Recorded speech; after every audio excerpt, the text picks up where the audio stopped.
रघु राजा के वंश में ही आगे एक राजा हुए जिनका नाम था अज। राजा अज के यहाँ कोई संतान नहीं थी, कोई पुत्र नहीं था। राजा अज ने वशिष्ठ जी को बुला करके अपने यहाँ पर पुत्र कामेष्टि यज्ञ करवाया। और वशिष्ठ जी ने राजा अज से कहा था कि अगर जब भी कोई यजमान आता है, कोई अतिथि आता है, और जब कोई यज्ञ आपके यहाँ करता है, जब वो विदा होकर के जाता है भोजन करके आपके यहाँ से, तो लास्ट में उसे अपनी मन के अनुसार, अपने भाव के अनुसार और अपनी योग्यता के अनुसार, अपने धन के अनुसार उसे दान किया जाता है। हम कितना कर सकते हैं? वशिष्ठ जी को राजा अज दान देने लगे कि आपने मेरे यहाँ पर यज्ञ किया। वशिष्ठ जी ने कहा कि राजन, दान तो लेकर के जाऊंगा, लेकिन आज मैं तेरी मेहनत की कमाई में से दान लेकर के जाऊंगा, न कि प्रजा के खजाने में से दान लेकर के जाऊंगा। आज विचार करने लगे कि महाराज मेरे यहाँ तो गुरुजी जो कुछ भी है सब प्रजा का है, मैंने तो आज तक मेहनत नहीं करी क्योंकि मैं राजा हूं। वशिष्ठ जी खाली हाथ चले गए। कोई ब्राह्मण, कोई अतिथि, कोई संत, कोई सदगुरु हमारे द्वार से खाली हाथ चला जाए तो बड़ा अनर्थ माना जाता है, उस यज्ञ का फल प्राप्त नहीं हो पाता है। राजा अज को बड़ा बुरा लगा। उसी रात्रि को अपना भेष बदला मैया, और भेष बदल करके राजा अज नगर में भ्रमण कर रहे थे।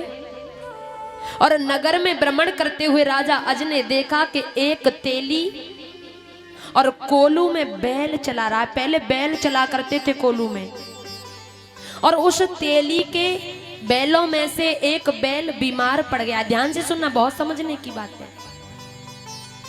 दोनों बैलों में से, जोड़े में से एक बीमार पड़ गया है। तो भेष बदले हुए राजा अज ने कहा, महाराज आपका एक बैल बीमार हो गया है, सारी रात्रि बेकार चली जाएगी, क्या करें? न हो तो आपके एक बैल के साथ में मैं तुम्हारे कोलू में चलूं, जिससे तुम्हारा काम चलता रहेगा। तेली नहीं जानता था कि ये राजा है, क्योंकि भेष बदल रखा था।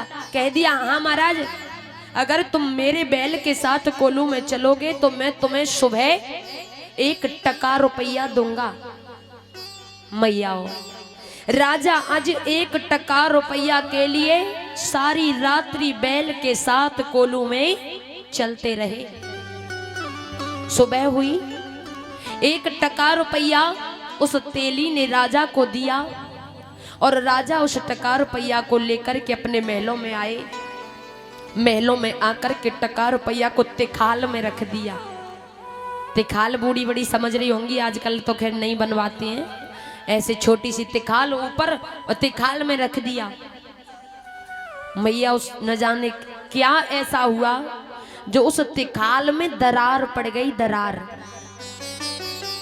और तिखाल में ऐसी दरार पड़ी कि वो टका रुपया जो था उस दरार में चला गया।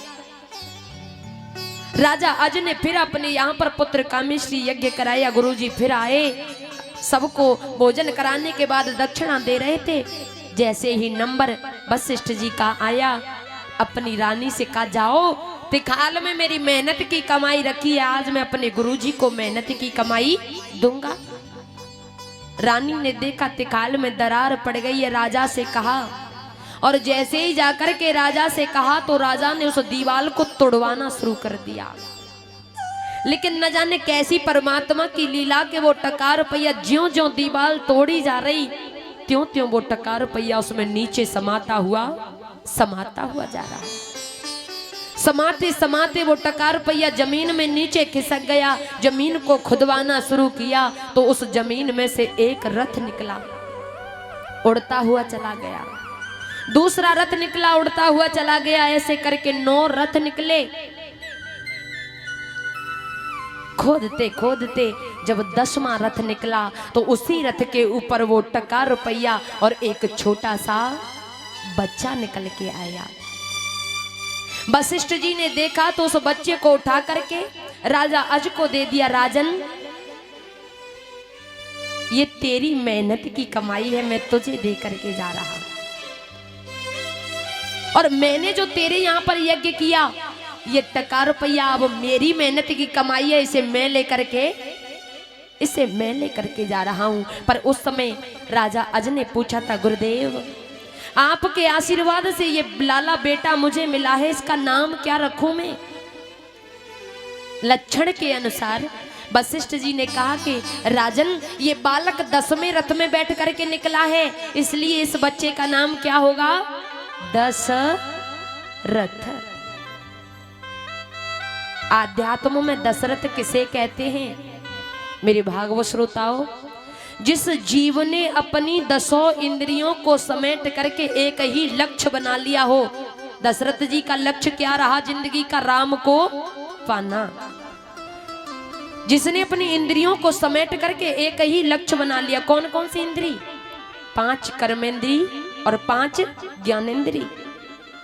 एक ही लक्ष्य है, उसी को दशरथ कहते हैं।